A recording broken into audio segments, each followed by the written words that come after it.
गुलाबी रंग हा राजकीय नेत्यांना तसा फारसा जवळचा नाही। राजकारण म्हटलं की केशरी रंग आला, हिरवा आला, निळा रंग आला, पण सध्या राज्याच्या राजकारणामध्ये गुलाबी रंगाची भलतीच चर्चा सुरू झाली आहे। विशेष म्हणजे याचं कारण ठरलेत राज्याचे उपमुख्यमंत्री अजितदादा। दादांच्या या गुलाबी प्रेमामागे दडलंय काय, बघूया याविषयीचा हा सविस्तर रिपोर्ट।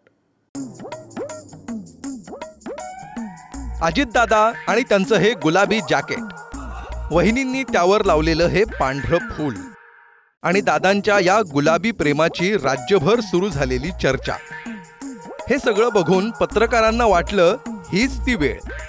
प्रेमाचा रंग परिधान केलेल्या दादांना आज जरा हलका फुलका प्रश्न विचारून बघू, कदाचित प्रेमळ उत्तर येईल। पण जॅकेटच्या आतमध्ये तेच दादा आहेत हे पत्रकार दादा विसरले। आता रंगानं आतला माणूस बदलला असता तर आणखी काय हवं होतं, पण अजितदादा काही वाटतात तितके किंवा दाखवतात तितके कडक नाही। एका ताईंनी भर कार्यक्रमात या गुलाबी जॅकेटचा प्रश्न विचारला आणि दादा बोलते झाले। दादा, मागच्या 1 महिन्यापासून तुम्ही पिंक कलरच्या जॅकेटमध्ये आम्हाला सर्वत्र दिसत आहात, असं का? आणि पिंक कलर तुमचा आवडता कलर आहे का? तसंच आपण पण वेगवेगळ्या साड्या नेसता, वेगवेगळे कपडे घालता। एखादी गोष्ट तुमच्या जवळच्या सगळ्यांनी सांगितली नाही ही साडी जास्त तुम्हाला खुलून दिसते तर तुम्ही सारखी ती साडी घालता। तसं मला अनेकांनी माझ्या सहकार्याने सांगितलं हे जॅकेट जरा चांगलं दिसतं म्हणून मी घालायला लागलो। आता दादांना जे जॅकेट आवडलंय तेच त्यांच्या विरोधकांनाही आवडलंय, पण ते टीका करण्यासाठी। हाच काय तो यातला फरक।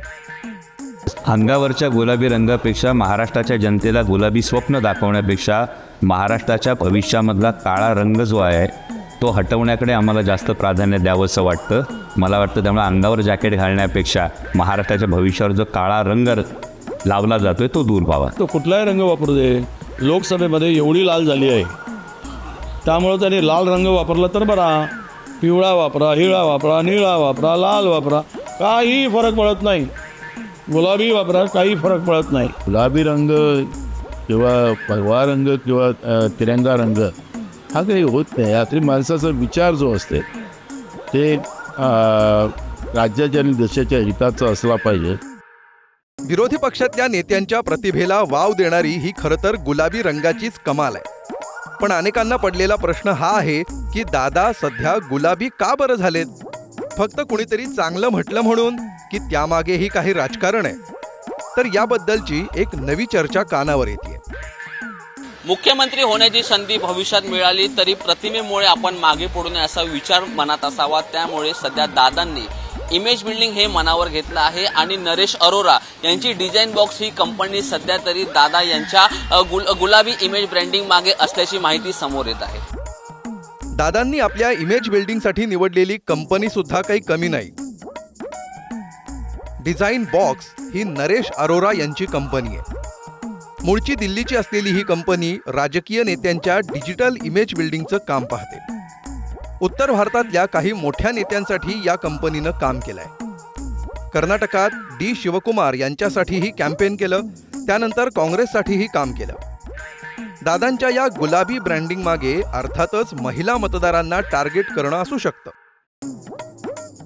गुलाबी रंग खरं तर प्रेमाचं प्रतीक असलेला रंग। राष्ट्रवादीची 2 शकलं झाल्यानंतर, लोकसभा निवडणुकीत एकमेकांना डिवचल्यानंतर, काका पुतण्याचं बिनसल्यानंतर, ताई दादाचं खटकल्यानंतर, नणंद भावजयांमध्ये जुंपल्यानंतर, याच प्रेमाच्या गुलाबी रंगाची पवार कुटुंब आणि राष्ट्रवादीला आता गरज आहे। दादांचे प्रयत्न त्या दिशेनं नसतील कशावरून? कारण शेवटी ते दादा आहेत, अजितदादा। उद्या ते गुलाबी रंगावर नाराज होऊन इमेज बिल्डिंग कंपनीसाठीही नॉट रिचेबल झाले तर त्यात नवल ते काय? गुरुप्रसाद जाधवसह ब्युरो रिपोर्ट, पुढारी न्यूज।